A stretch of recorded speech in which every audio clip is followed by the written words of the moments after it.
మన ప్రభువును ప్రియరక్షకుడైన యేసుక్రీస్తు శ్రేష్టమైన నామంలో నేటి సాయంకాల ఆరాధనకు కూడి వచ్చిన మీ అందరికీ కూడా నా హృదయపూర్వకమైన వందనాలు తెలియజేస్తా ఉన్నాను. దేవుని మహాకృప కనికరాలను బట్టి దేవుడి రీతిగా మనలందరినీ సజీవుల సంఖ్యలో ఉంచారు. అందును బట్టి నేను ప్రభువుని స్తుతిస్తూ ఉన్నాను. మరింత ఎండ వేడిమికి కూడా మరి మీకున్న ఆసక్తిని బట్టి మీరు ఆరాధనలో హాజరైన విధానాన్ని బట్టి నేను ప్రభువుని ఎంతగానో స్తుతిస్తూ ఉన్నాను. నేటి వాక్య ధ్యానము కొరకు ఒక మాటను చదువుకుందాం. లూకా సువార్త 23వ అధ్యాయము 42వ వచనము. లూకా సువార్త 23వ అధ్యాయము 42వ వచనము. యేసు, నీవు నీ రాజ్యములోనికి వచ్చినప్పుడు నన్ను జ్ఞాపకము చేసుకొనుమని ఆయనతో చెప్పెను.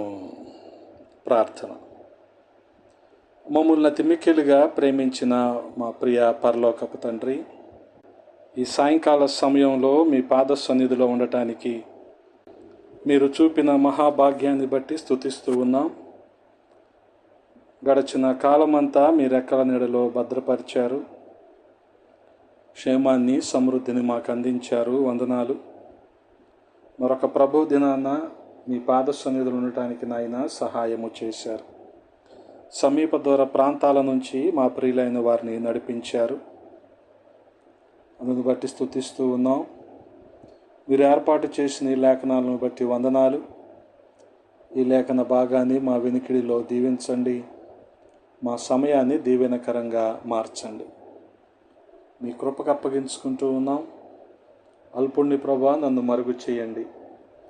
మీ ఆత్మచేత నింపి వాడుకొనండి. సమస్తాన్ని మీ స్వాధీనంలో ఉంచుకొనండి. మీకే మహిమలారోపిస్తూ యేసయ్య పరిశుద్ధ నామంలో అడిగి వేడుకుంటున్నాము తండ్రి. ఆమేన్. ప్రభువునందు ప్రియ సహోదరి సహోదరులారా, సిలువలో దొంగ యేసుక్రీస్తు ప్రభువు వారితో అంటున్న మాటను మనం చదువుకున్నాం. యేసు, నీవు నీ రాజ్యములోనికి వచ్చినప్పుడు నన్ను జ్ఞాపకము చేసుకొనమని ఆయనతో చెప్పెను. మొదట ఇద్దరు దొంగలు కూడా యేసుక్రీస్తు ప్రభువు వారిని దూషించిన వారే. కానీ కొద్దిసేపటికే ఒక అతనిలో ఒక పెనుమార్పు వచ్చింది. అతను తన తప్పును ఒప్పుకుంటున్నాడు. ఏమంటున్నాడు? 41వ వచనంలో చూడగలిగితే మరొక దొంగతో అంటున్నాడు. ఈ మార్పు వచ్చిన దొంగ మార్పు లేని దొంగతో అంటున్నాడు, మనకైతే ఇది న్యాయమే, మనము చేసిన పనులకు తగిన ఫలము పొందుచున్నాము అంటున్నాడు. అందుకనే మనం ఇక్కడ వీరిరువురి మధ్య జరుగుతున్న ఈ సంభాషణ, ఓ ప్రక్కన యేసుక్రీస్తు ప్రభువు వారిని బతిమాలుకుంటున్నాడు. అయ్యా, నీ రాజ్యంలోనికి వచ్చినప్పుడు నన్ను జ్ఞాపకము చేసుకోయ్యా అని యేసుక్రీస్తు ప్రభువు వారిని బతిమలాడుకుంటున్నాడు. అదే సమయంలో తన తోటి దొంగతో అంటున్నాడు, ఇది మనకైతే న్యాయమే, ఎందుకనంటే మనము దొంగలము కాబట్టి. యేసుక్రీస్తు ప్రభువు వారు నిరపరాధి, ఆయనను మనం దూషించటానికి సరిపోం అని చెప్తున్నాడు. గమనించండి. అందుకే ఇక్కడ మనం ఒక సంగతిని గ్రహించాలి. అదేంటంటే, రక్షణకు మొట్టమొదటి మెట్టు ఏంటంటే, మనము పాపులమని, మనకు శిక్ష ఉందని ఒప్పుకోవటమే రక్షణకు మొదటి మెట్టు. ఆ దొంగ కూడా తన తప్పును సమర్థించుకోవటం లేదు, వాస్తవానికి నిజాన్ని ధైర్యంగా ఒప్పుకుంటున్నాడు. గమనించండి. తన గతాన్ని ఒప్పుకుంటున్నాడు. మనకైతే ఇది న్యాయమే, మనము చేసిన పనులకు తగిన ఫలము పొందుచున్నాము అంటున్నాడు. అదే సమయంలో యేసుక్రీస్తు ప్రభువు వారు ఏ దోషము చేయలేదని, ఆయన నిరపరాధి అని ఆ సంగతిని కూడా ఈ దొంగ గ్రహించాడు. మొదటి తన గతాన్ని ఒప్పుకుంటున్నాడు. రెండవది యేసుక్రీస్తు ప్రభువు వారి నిర్దోషత్వాన్ని కూడా గ్రహిస్తున్నాడు.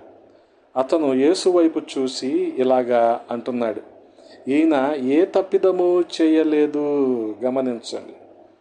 వాస్తవానికి అక్కడ ఉన్నవారందరూ కూడా ఆ రోమా ప్రభుత్వంలో ఉన్న అధికారులు, అక్కడ ఉన్న సైనికులు, అక్కడ ఉన్నవారంతా కూడా యేసుక్రీస్తు ప్రభువు వారిని నేరస్తుడిగా చూస్తుంటే, ఈ దొంగ మాత్రం ఆయనలోని పరిశుద్ధతను చూస్తున్నాడు. హల్లెలూయా. ఆయన ఒక రాజని, ఆయనకు ఒక రాజ్యం ఉందని, ఆయన ఈ లోకానికి చెందినవాడు కాదని గ్రహించాడు. అందుకే యేసుక్రీస్తు ప్రభువు వారి నిర్దోషత్వాన్ని గుర్తిస్తున్నాడు. అందుకని అంటున్నాడు, ఈయన ఏ తప్పిదము చేయలేదంటున్నాడు.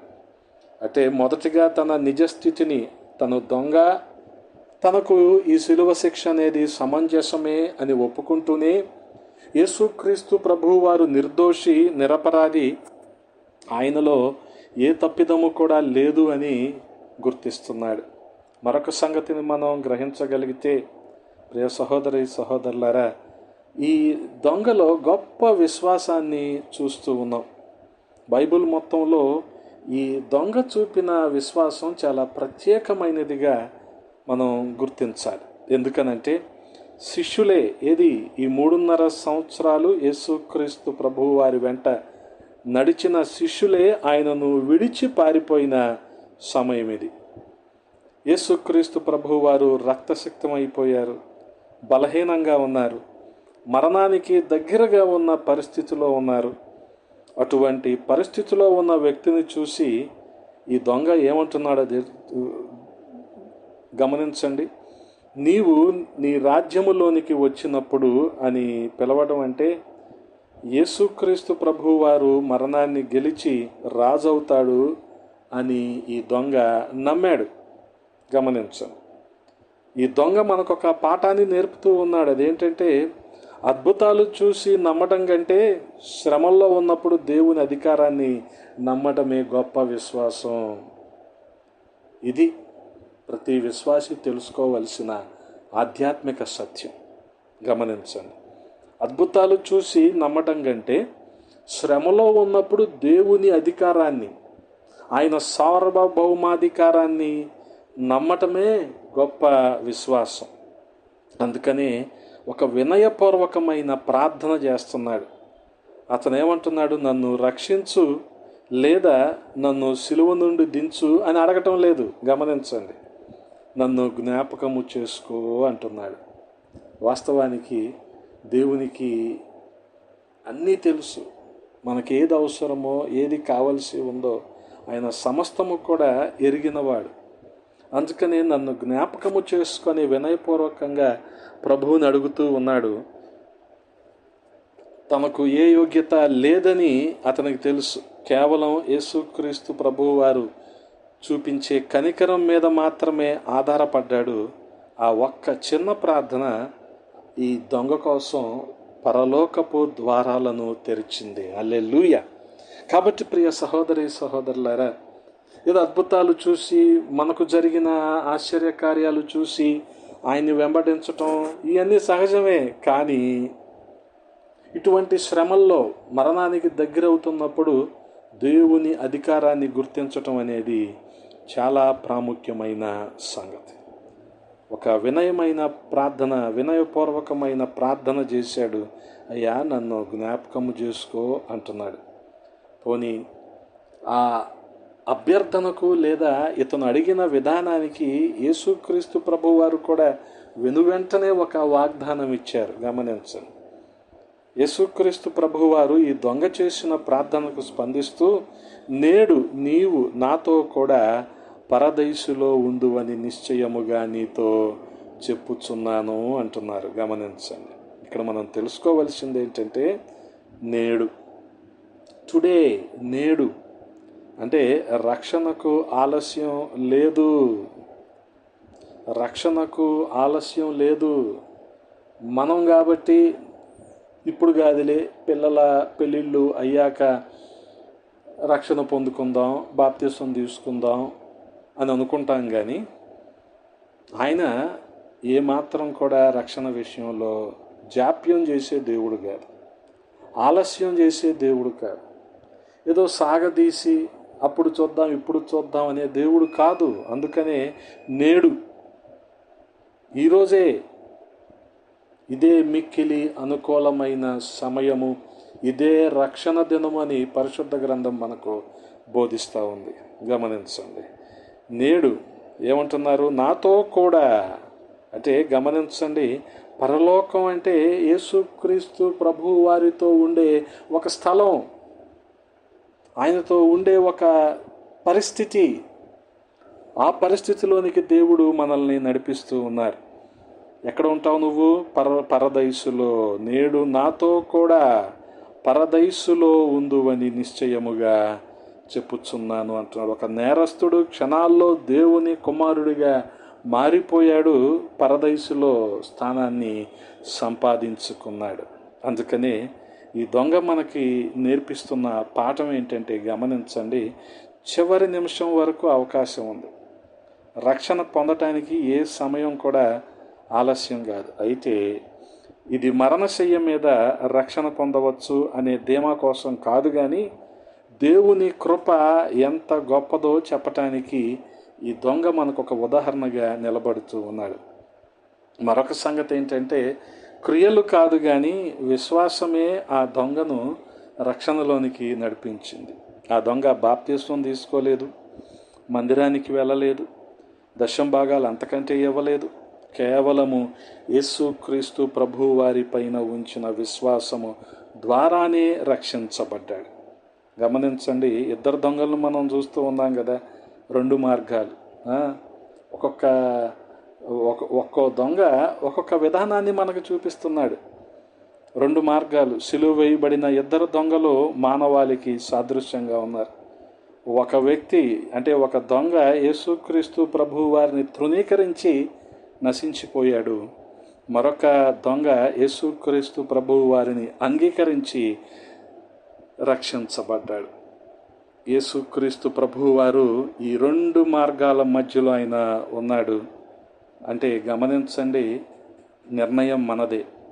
ఆయనను తృణీకరించి నశించిపోతామా, ఆయనను స్వీకరించి రక్షించబడతామా, ఈ నిర్ణయం మనదే.